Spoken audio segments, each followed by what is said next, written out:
Olá, boa noite turma. Vamos entrando aí na nossa live, vem pra live. Virou um hábito o encontro marcado da turma da avicultura aqui no perfil da Avinews Brasil, revista especializada em avicultura. Pessoal que está entrando, muito obrigada. Eu não sei se vocês já estão sabendo, imagino que já. Hoje a gente vai conversar com o Ayrton Carneiro Júnior. Hoje à tarde eu chamei ele de Ayrton Cordeiro. E eu falei um monte de coisa da nossa live. Eu já achei o Ayrton, ele está aqui disponível. O Ayrton, ele é produtor de ovos. Olha lá. Oi, Ayrton. Oi, tudo bom, Priscila? Boa Tudo noite. bem. Olha, eu tenho que pedir desculpas a você, porque hoje à tarde eu acho que eu estava muita coisa na cabeça. Eu te chamei de Ayrton Cordeiro. Eu troquei Carneiro pelo Cordeiro.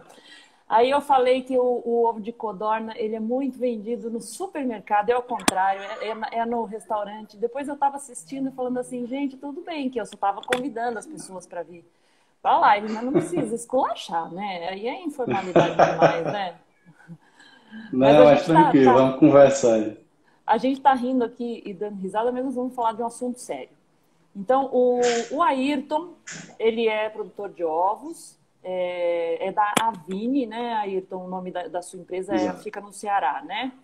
Você Exatamente. também é membro do conselho do Instituto Ovos Brasil e da Associação Cearense de Exatamente. Apicultura.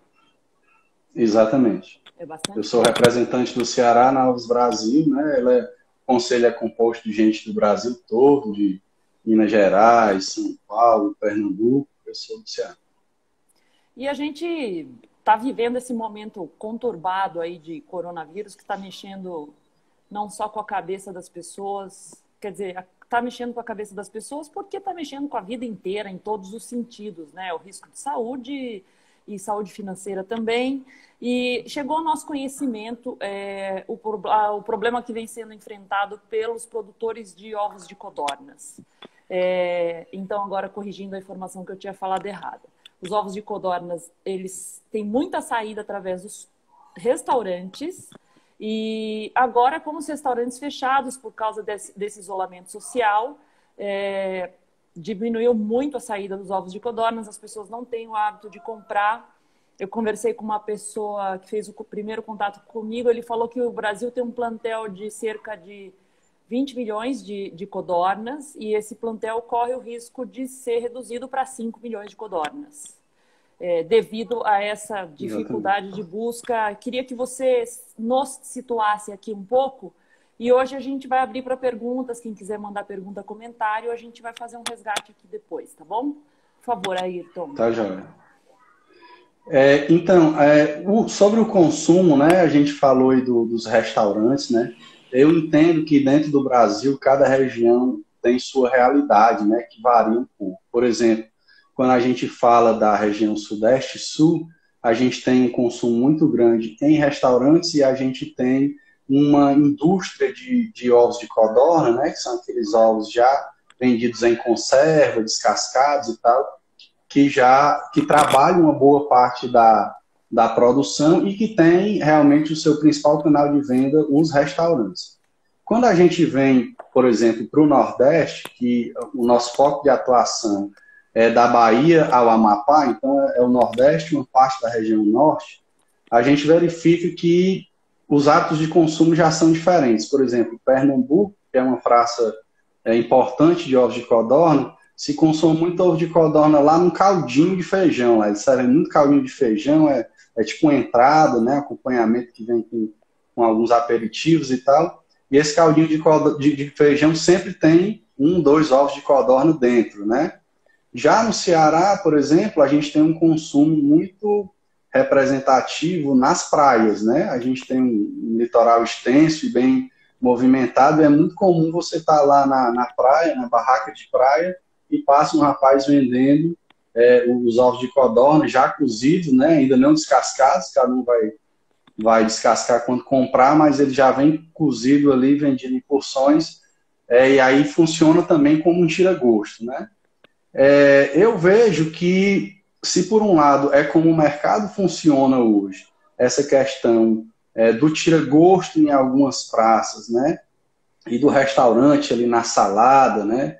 Em outras, e o setor está realmente sofrendo muito por isso, porque numa situação que nós estamos dessa aqui, não existe praia, né? Não existe praia no Nordeste todo, porque está todo mundo dentro de casa, né?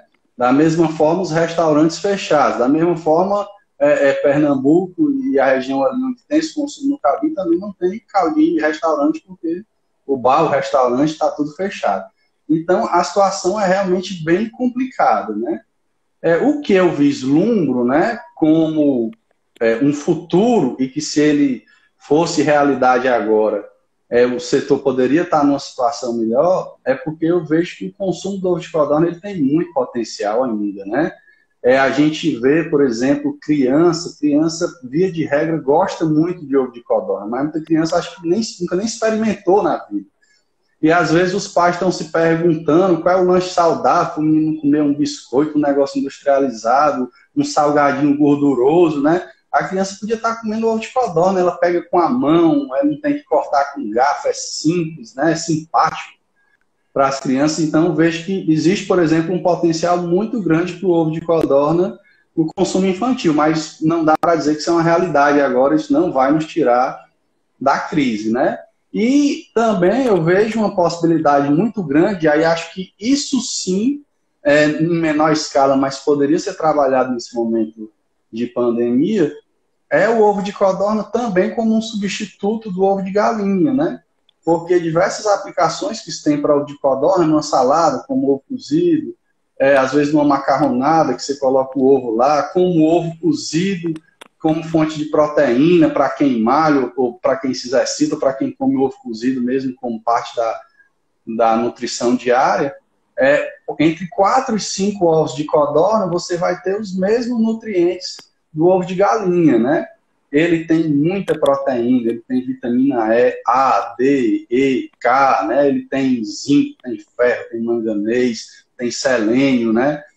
Tudo isso que está presente no ovo de galinha, no ovo de codorna também está. O que precisaria seria apenas um consumo maior, né, em quantidade, porque a porção é muito pequena, onde 4 a 5 ovos de codorna você vai estar substituindo tranquilamente um ovo de galinha, né? Então vejo também uma oportunidade. 4 a 5 ovos de codorna, eles têm a mesma propriedade nutritiva de um ovo de galinha. Exatamente. E em termos de custo, porque a gente está falando do ovo de galinha, que ele está a um custo elevado hoje, né? O custo qual seria? Eu comprar 5 ovos de codorna, não fica mais caro do que eu comprar um ovo de galinha?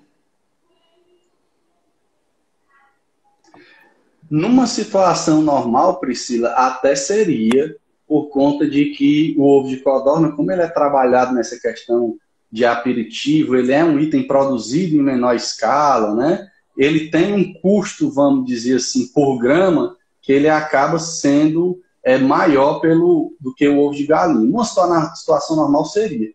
O que a gente está vivendo agora é que exatamente por esse baixo consumo de codorna, a gente está vendo aí um pipocar de promoções de ovo de codorna em diversas redes, né? O nosso foco é muito rede de supermercado, esses atacarejos, e o que a gente está tendo que fazer para tentar dar vazão ao consumo nesse momento que os restaurantes, bares não estão comprando, é fazer oferta em supermercado. Nesse momento de oferta, é possível que você encontre ovo de codorna até mais barato que o de galinha. O normal não seria isso, mas nesse momento, talvez, o consumidor encontre em algumas redes. Então, ele acaba sendo uma opção ante tanto a escassez do ovo de galinha, como a própria questão do valor, né? Nós fizemos uma entrevista com a ministra Tereza Cristina, uma live no sábado, e eu comentei com ela dessa questão dos produtores de ovos de codorna. Ela falou que não tinha conhecimento, que talvez até a questão estivesse lá no Ministério, mas que não tinha chegado a ela ainda. E que ela ia analisar, colocar entre os setores que estão passando por dificuldade agora, citou alguma questão de alguns fundos de empréstimo, né, para os produtores. Mas você acha que isso é a solução para o momento? Porque não existiria tempo. Os produtores estão precisando do quê agora? Bom, eu acho que para ser efetivo o auxílio aí do Ministério, né, ele teria que vir de alguma forma, eu acho que financeira, né? Talvez, não sei como é que a política está sendo desenhada, alguns setores mais impactados, né? Se tivesse alguma política diferente de financiamento, de algum tratamento para os setores mais impactados, talvez ajudasse, né? Embora é realmente uma situação complexa, porque a comercialização ela é muito impactada mesmo pela diminuição do consumo aí dos restaurantes, como foi citado, né? Então, você conseguir alguma coisa que compense essa baixa é muito difícil. O que deve acontecer é que boa parte dos produtores vão ser forçados a reduzir a produção, né? Para tentar ajustar para um nível de produção que o tamanho do mercado que está atualmente por ovo de codorna comporte, né? Porque senão vão ser diversos prejuízos aí. E a questão, isso até falou da ministra não conhecer, né? É porque, infelizmente, o ovo de codorna realmente, ele dentro da avicultura, não tem ainda o prestígio que eu, vamos dizer assim, que mereceria, né? Talvez pela expressão financeira dele, que é um mercado que tem muita importância, que sustenta muitas famílias, mas que dentro do negócio da avicultura como um todo, sobretudo no Brasil, que é o maior exportador de frango do mundo, né? Acaba que a relevância financeira ele não fica tão em evidência e às vezes acaba sendo meio esquecido, né? Dentro do hall de produtores de ovos, Ayrton, quantos por cento dos produtores de ovos no Brasil são produtores familiares? Olha, quando a gente pega em questão de número, eu não tenho a menor dúvida de que o número de produtores familiares ele é maior do que a quantidade de empresas, né? Ainda mais no setor de codorna, que a gente tem poucas empresas grandes que trabalham o ovo de codorna de uma maneira estruturada. Mas a dizer assim, quanto é que essa parte da produção familiar vai representar na produção nacional, é um número muito difícil de a gente precisar, porque essa parte da produção familiar, ela fica às vezes na informalidade, você não consegue ter números, né, mais fidedignos aí que vão representar isso aí. Mas talvez em torno de 30% ou coisa parecida, talvez seja um número relevante e próximo aí.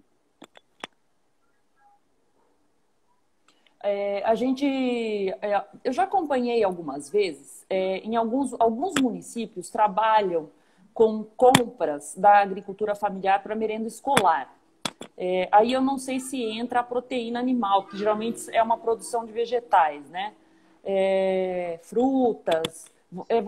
O setor de produtores de ovos de codorna não tem nenhum tipo de parceria nesse sentido, de participar de concorrência pública, que talvez a busca de uma parceria com algum ente federativo, vamos dizer assim, algum órgão público, nível de governo, ou estado, ou prefeitura, talvez pudesse ajudar a dar vazão a essa produção que está sendo prejudicada agora, né?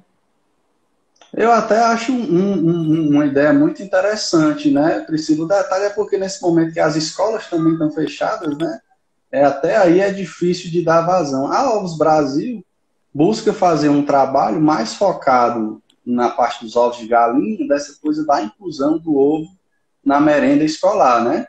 E tendo em vista, eu acho que até uma certa simpatia que as crianças às vezes têm pelo ovo de codorna, talvez realmente ele tenha um espaço aí merecido nessa coisa da merenda escolar, né? Seja pelas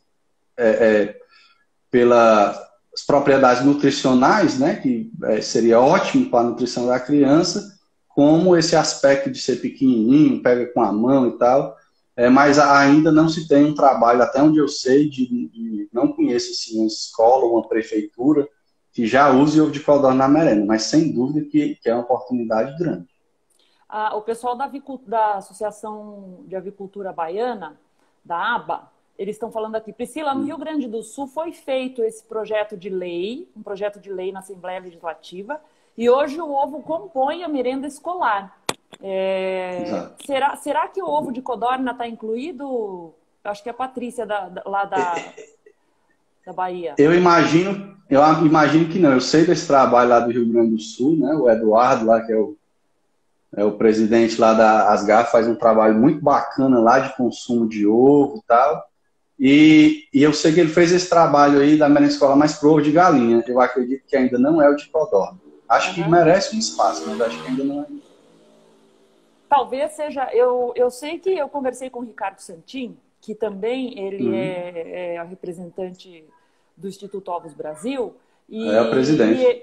Isso, ele falou que vocês estão se articulando para trabalhar a imagem do ovo de codorna, no sentido de divulgar mais as propriedades nutritivas dele, né? Talvez fosse o caso eu não sei se por essa característica dos produtores serem mais familiares, também estarem mais ligados ao Instituto Ovos Brasil, no sentido de articular algumas ações que estruturem melhor o setor, será? Para evitar esse tipo de problema, né? Para ter uma garantia maior que... O mercado acaba sendo muito instável mesmo, né, Ayrton? É sim. O ovo de codorna, ele é muito sensível, né? Exatamente por essas ocasiões de consumo que ele tem, ele é um produto muito sensível. Por exemplo, não sei se você sabe, mas o pico de consumo do ovo de codorna, ele é o período das festas de fim de ano. Então, quem acompanha o mercado de ovo de codorna aí sabe que em dezembro é muito comum você ter escassez de ovo de codorna e geralmente ele não tem promoção, ele está sendo vendido, né, naquele preço de tabela dele, porque existe uma escassez. Mas já em outros momentos do ano, a gente que trabalha muito aqui no Nordeste, o período, por exemplo, de março, de abril, onde chove mais no Ceará, chove mais em Pernambuco, são períodos em que o consumo ele já cai, né? Então, a gente já tem que tentar ter uma programação de produção que ela privilegie, por exemplo, dezembro, para a gente ter uma produção um pouco maior e que ela esteja um pouco reduzida nesses momentos, né, de chuva e tal, que vai diminuir as ocasiões de consumo, né? Ele, assim como o ovo de galinha, mas talvez até de maneira um pouco mais crítica, ele é tratado ainda como uma commodity, né? Eu acho que o setor avícola de postura, e a Ovos Brasil ela tenta já dar uma contribuição grande nisso aí, ele precisa trabalhar o marketing do produto, né? Se por um lado hoje a gente começa a ver o ovo como sendo um produto mais bem quisto, vamos dizer assim, porque um tempo atrás falava que o ovo de galinha, por exemplo, era comida de pobre e tal, né? Então, se hoje em dia ele já tem, o de galinha já tem um posicionamento diferente pelas questões de saúde e tal, o de codorna ainda tem um caminho maior para trilhar, né? E o setor como um todo, como ele não trabalha historicamente o marketing, a gente tem o que a gente chama assim, um consumidor que ele ainda não foi educado, né? Porque muitas vezes o que faz desenvolver um mercado consumidor é um trabalho da indústria produtora, onde ela explica o que é o produto, né? Por exemplo, sei lá, vamos falar que você está falando aí de um ovo caipira, né? Ou de um leite sem lactose e tal. Se não tem uma indústria dizendo ali, tem sem lactose, vai fazer bem por isso, por aquilo, né? Eu tenho um ovo enriquecido aqui com selênio, com ômega 3, ele vai fazer bem por isso, por isso. Se você não tem um trabalho e demanda investimento, né, do setor produtivo no marketing do produto, o produto ele não deslancha sozinho, como se diz, né? Então, o ovo de codorna ele padece um pouco disso aí, né? E essa situação dele comoditizada, que é um produto ali que não tem marca às vezes, né? Que não se entende os diferenciais dele, nem se entende quantos ovos de codorna, por exemplo, equivalem de galinha, porque isso nunca foi, né, ensinado para o consumidor. Ele, nesses momentos aí, ele sofre mais, né? E o setor realmente, se não consegue fazer uma adequação da produção, infelizmente ele fica inviabilizado, né? Por isso que essa colocação que o Paulo René tinha feito lá, de 20 milhões para 5 milhões, é uma realidade possível de acontecer, porque realmente é complicada a situação de consumo. E não se tem falado muito, mas nós ainda estamos vivendo um momento, eu acredito que muito pela alta do dólar, de subida de insumos, né? Então a gente tem farelo de soja aí subindo 40%, a gente tem soja subindo 20%, 18%, a gente tem milho subindo também nessa faixa aí. E isso daí traz uma pressão maior ainda para o produtor, porque a ração fica mais cara, a codorninha não para de comer, e aí se você não consegue equalizar essa demanda, essa oferta aí, o mercado realmente complica. O Danilo Cavalcante está comentando aqui, ó, importante é criar um marketing sobre as formas de utilização do ovo de codorna, seria interessante. O Danilo também aqui, ó, semana passada em Pernambuco, teve granja que vendeu ovo a 5 centavos e codornas a 10 centavos. Daí vamos ver aqui. Bem, essa questão eu vou lendo com calma aqui para a gente poder repercutindo devagarinho, né? Aqui, ó, no sul de Minas, o Rubens está falando, no sul de Minas já fechou várias granjas de codornas. Daí, aqui, sabor saudável. Ele está falando aqui, o ovo tem mais chance de crescer se houvesse um marketing bem feito, porque até mais gourmet que o da galinha, o ovo de codorna. Eu acho assim, que a gente, botando a gravidade da discussão agora, talvez seja até a oportunidade de conscientizar os produtores, Ayrton, da necessidade de se engajar. Não adianta querer tratar as coisas de forma muito caseira, né? Eu entrevistei o Leandro Pinto, que é o presidente da Mantiqueira. Todo mundo conhece os ovos do coraçãozinho, né? Em termos de marketing, eles são muito ousados, né? E um investimento muito grande que sempre foi feito foi na venda, no ponto de venda. No sentido de construir um clima de envolver as pessoas. Eu imagino, não entendo de mercado, você muito mais que eu, mas eu imagino que vocês talvez tenham que investir forte agora em botar, não sei se promotores de venda nas gôndolas dos supermercados, ou criar alguma coisa urgente que dê para fazer assim em tão pouco tempo, no sentido de promover o ovo de codorna mesmo visualmente, que as pessoas agora estão indo até com mais pressa ao supermercado, porque aquele bate-volta não é lugar para ficar indo passear, né? Para tentar reverter isso um pouco e além das campanhas de conscientização. Agora, existe um problema muito sério que talvez o pessoal do setor não esteja vendo, que o Paulo estava me explicando, que é a questão das avós, né? As avós são as que produzem as codorninhas que vão gerar as codornas para produzir ovo, é isso, né? Exatamente. Explica para mim como é que funciona isso, porque talvez seja o caso assim, de que você vai ter uma perda na cadeia agora que vai demorar tempo para repor isso, né? Porque vai atingir essa geração aí. Exato, exatamente. Funciona mais ou menos assim.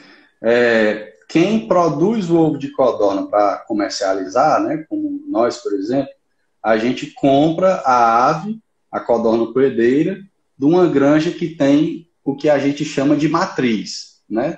Matriz vamos dizer, a mãe da nossa codorninha, né? E essa matriz, ela vem...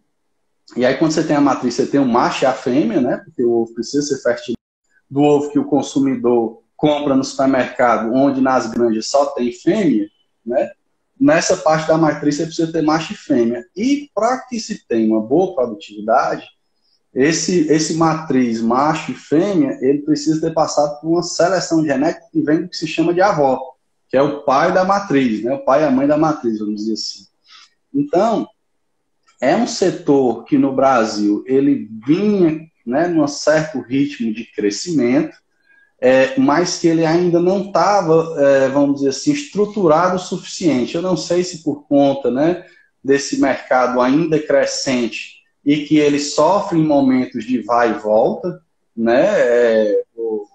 Um dado lá que eu estava até verificando com o Paulo René, ele estava dizendo que a gente chegou a ter 18 milhões de codornas pondo por volta de 2013 e que depois de 2015, 2016, esse número foi caindo para em termos de 16 milhões, né? Ou seja, o setor ele tem oscilação na produção, ele é muito sensível, né?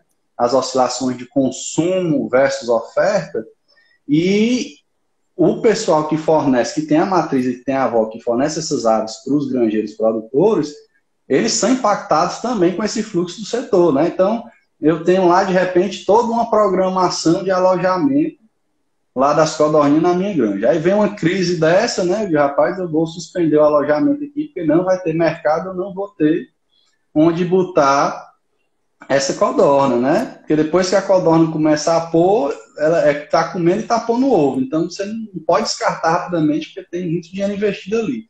Só que na hora que eu decido não fazer isso aí, o cara que produz a matriz e a avó, ele passa pela mesma coisa, porque também tem a codorna dele que está comendo, pondo e que vai gerar essas codorninhas, né? Então realmente é uma cadeia complexa, né? O setor de matriz aí de codorna, ele e a avós, ele ainda estava, vamos dizer, se estruturando, né? Ele anda, por exemplo, ainda bem longe do que a gente vê de costura de gado, né? E é muito perigoso uma crise dessa daqui, porque se a gente tiver, né, o fechamento, né, o redução significativa de produção dessas linhagens de galinhas e avós, elas demoram assim ciclos longos para poder fazer a reposição das codorninhas depois, né? De quanto Então tempo, é realmente, Ayrton, esse ciclo? ó, a codorna de produção, que é o que eu entendo mais, ela fica em produção por aproximadamente um ano, né? São 52 semanas. E ela demora aí em torno de 6 semanas, mais ou menos, para a gente ter os primeiros ovos, né? Então, tem um ciclo aí onde eu recebo a codorninha, passa 6 semanas, mais ou menos um mês e meio, que ela está só comendo, para começar a pôr o primeiro ovo, engordando e tal.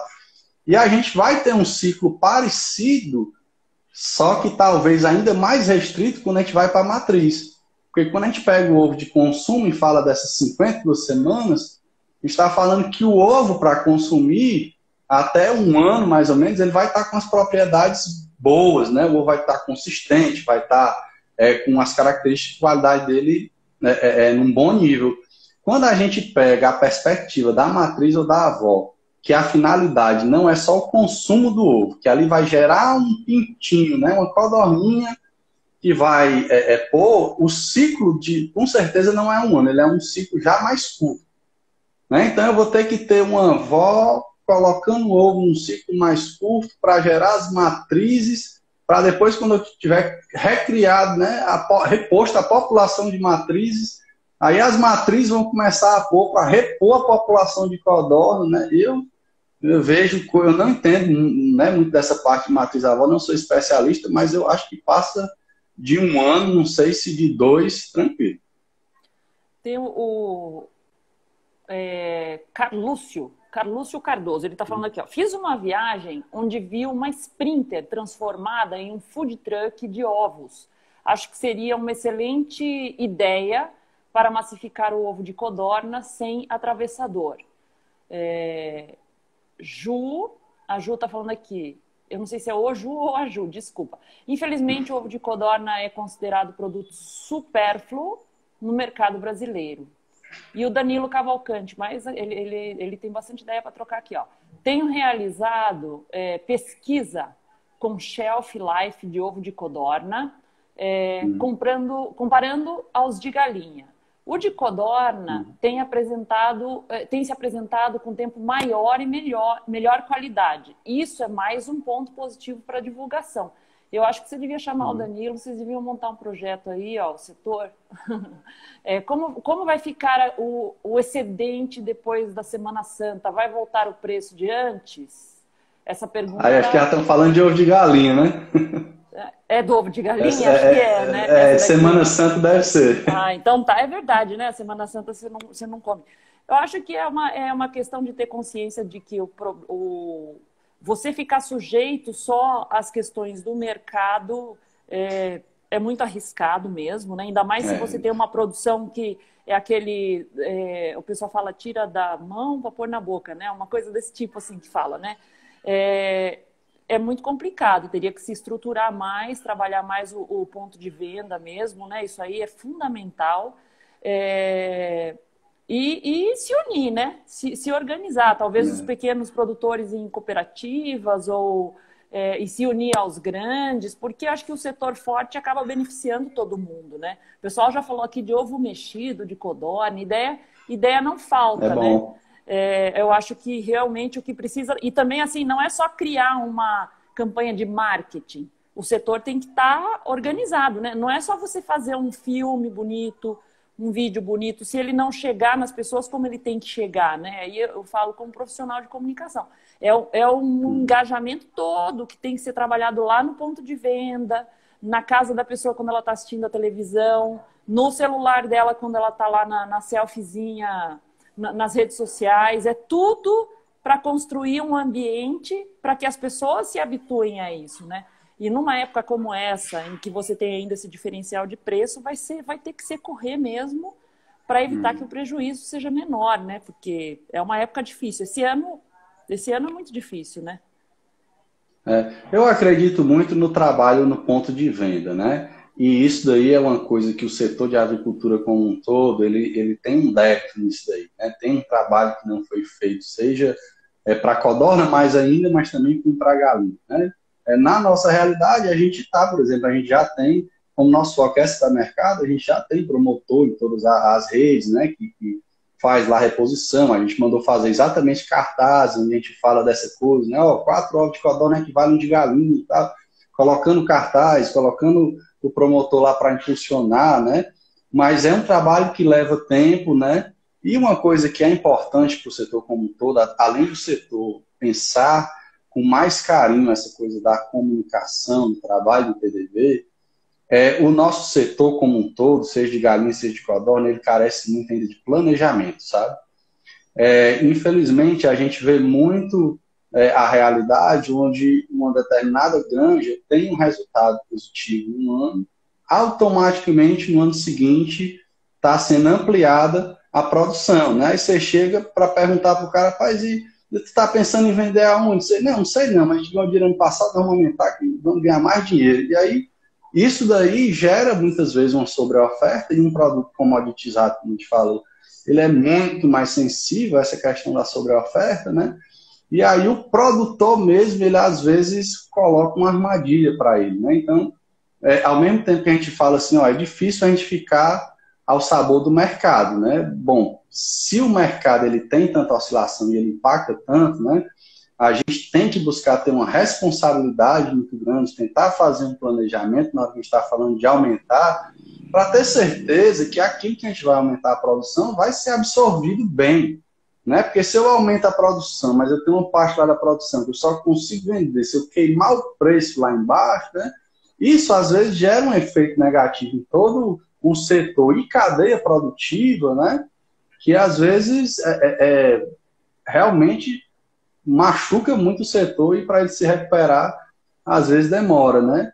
Então, esse trabalho de ponto de venda, né? Se a gente pegar o ovo, acho que o ovo de galinha, hoje até pela fiscalização do Ministério, da Vigilância Sanitária e tal, é mais difícil você encontrar pelo Brasil, ainda encontra em muitas regiões, mas é mais difícil de encontrar um ovo que não tem rótulo, né? Que é só aquela bandeja de ovo lá com 30 ovos, você não sabe quem produziu, você não sabe a data que foi produzida, você não tem informação do tamanho do ovo, né, de uma maneira clara, você não tem nada ali. Então, isso é uma prática que, às vezes, o próprio setor ainda mantém, isso às vezes acontece com o ovo de codorna também, e que ela é complicada nessa formação do mercado, né? Porque fica comoditizado demais e aí fica muito mais no sabor, né, da maré. Então, esse trabalho de você trabalhar o ponto de venda, de você apresentar bem seu produto, né, o produto devidamente rotulado, registrado no Ministério da Agricultura, na inspeção estadual e tal, tudo isso aí vai fazendo com que o produto tenha um posicionamento diferente, né? E aí, à medida que ele vai se fortalecendo, vai fazendo também com que as crises, né, ele tenha mais corpo para reagir. Então, né? A gente tem aí um trabalho para fazer. É a mesma coisa assim, hoje vou fazer uma correlação bem tosca, mas eu acho que o pessoal vai pegar rápido essa daqui. Quando hoje em dia o pessoal vai criar perfil no Tinder para arrumar parceiro, bota um Photoshop na foto, né? Por que na hora de botar o ovo lá não vai botar numa forminha bonita também? Não é? A lógica é a mesma, né? Por aí. O namoro tem que ter um investimento ali no capricho, né?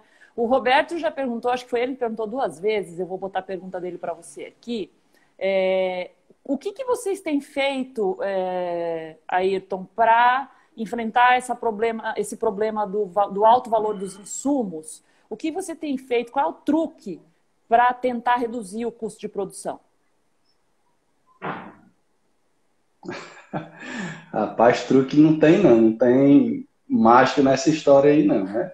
A nossa política lá na empresa, a gente tenta ter um estoque, né, de alguns insumos, né? Por exemplo, a gente consegue hoje ter um estoque de milho que dura alguns meses, né?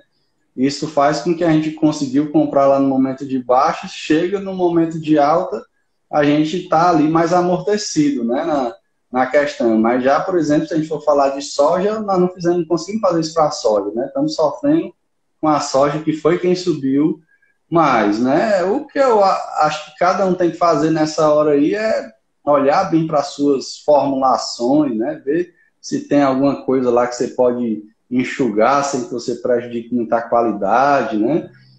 E fazer mesmo um trabalho na empresa como um todo, né? Porque no momento de crise você tem que apertar o cinto lá e tentar fazer das tripas coração. Então, eu acho que mais do que a ração simplesmente, né? É tudo, né? De estratégia para a ração que a gente tenta fazer é essa questão de toda vida, né? Que a gente tem um ganhozinho, separa lá um pouco disso para ser um capital alocado em estoque de insumo, né? Porque quando você faz estoque de insumo que você comprou naqueles momentos da safra que tendem a ser mais baixos, que não é o que está acontecendo com a soja agora, né? Mas via de regra acontece quando você consegue passar melhor pelos momentos de crise, né?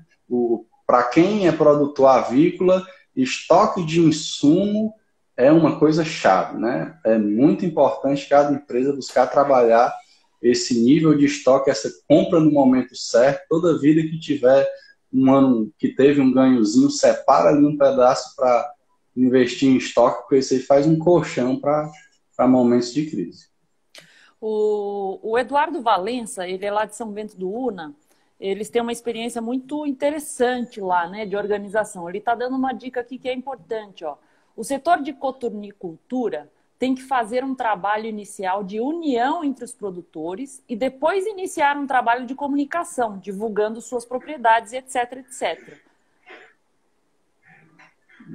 Eu acho que é um caminho, né? O que a Os Brasil tenta fazer, a VIP, que é a associação lá de Pernambuco, onde está o pessoal de São Bento do Una, eles já fazem um trabalho de ovo muito interessante, né? Eles conseguem lá arrecadar mensalmente lá uma verba expressiva e eles têm ações lá mensais lá divulgando as propriedades do ovo, né? Estavam agora uma ação que inclusive a SEAG do Ceará estava em parceria lá com a mesma agência com eles, onde a gente fez uma campanha falando do ovo de galinha para pet, né? Saiu muita pesquisa aí falando dos benefícios do ovo para pet, que aliás o ovo de codorna também serve para pet. Quem tem pet aí também pode usar o ovo de codorna, pequenininho e tal. Então, quando o setor consegue se unir, como a VIP fez lá esse trabalho lá, você começa a ter verba, né, para desenvolver esse trabalho, né? Sem a união você não tem verba, né? Aí fica as ações muito pontuais, muito separadas, você não ganha sinergia, né?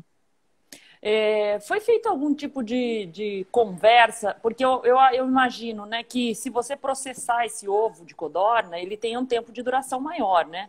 Por exemplo, eu só penso em ovo de codorna processamento, eu só penso no ovo em conserva, né? Então, assim, não foi feita nenhuma tentativa de conversar com alguma empresa processadora, indústria processadora. E também tem uma pergunta de alguém que eu não lembro quem foi, que falou assim, e teve alguma conversa com a Associação dos Supermercados? A Associação do Supermercado, não. Eu acho que cada empresa aí vem fazendo o seu trabalho. Porque é uma das coisas que eu falo do setor, né? O supermercado ele ainda não é o canal, vamos dizer assim, principal de todas as empresas, né? A gente tem empresa que ainda trabalha muito com o atravessador, né? Até alguém falou do atravessador mesmo no começo. E às vezes o setor sofre com alguns casos de atravessador, porque às vezes o atravessador ele espreme o produtor, e o produtor às vezes, né, se deixa ser espremido e fica em maus lençóis, né? E nem todas as empresas têm esse acesso já ao supermercado, né? No nosso caso, é o nosso foco já há muitos anos. Mas tem outras empresas que têm 80% da produção voltada para essa parte de atacadistas, atravessadores, e aí são estratégias diferentes, né? Então, não teve nenhuma conversa com a Associação de Supermercado, né? Acho que, de repente, possa até ter, mas vejo com mais sucesso as ações individuais, porque o que acaba é que determinada granja vende para um supermercado, a outra vende para o outro, né? Então, acho que cada um tem o seu parceiro lá, cliente, é que pode encontrar um caminho mais rápido, né? Para ter alguma resposta aí. Eu preciso encaminhar para o encerramento aqui, porque o Ayrton tem um outro compromisso, mas tem uma pergunta aqui, ó, um perfil que se chama Vitança, eu acho que é uma empresa, vamos ver aqui. Qual é o percentual de ovos in natura em relação aos ovos em conservas? Falando de norte a nordeste, e se tem conhecimento em nível de país, de Brasil? Olha, eu não sei dizer qual é o percentual. O ovo de galinha no Brasil é muito baixo, né? Eu acho que o ovo de galinha no Brasil chega a 15%, o percentual que é industrializado. Imagino que o de codorna seja menor do que o de galinha, né? Agora, um detalhe, até da pergunta anterior que eu tinha esquecido de responder, é que quando a gente fala dessa coisa de contactar a indústria, se por um lado industrializado ele vai ganhar um shelf life um pouco maior, por outro lado, a indústria ela vende exatamente para o restaurante, para o bar, para o food service, que é quem está mais impactado nesse momento.